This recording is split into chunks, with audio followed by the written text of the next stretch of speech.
политиката без жените. Хубаво е да има повече жени в политиката по принцип. Жените си има специални области, в които жените все пак са по-добри от мъжете. Ще работят повече по въпроса за жените, за майчеството, за детските градини, за децата, въобще за образованието, може би, за здравеопазването.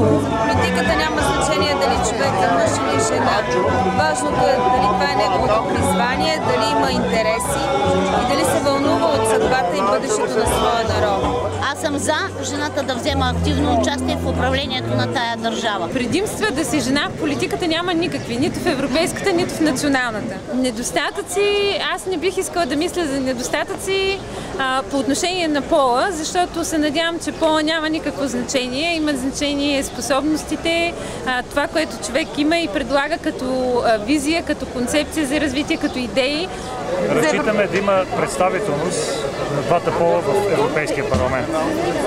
Това трябва да бъде политиката на всяка една национално отговорна политическа партия за равнопоставеност в представителността във всички институции. Това е нормално, това е демократично и това са практиките на страните от Европейския съюз. И можем уверено да твърдим, както е подредена листата, жена, мъж, жена, мъж, жена, мъж, че жените сме се преборили, то се отнася поне за реализацията в европейската политика.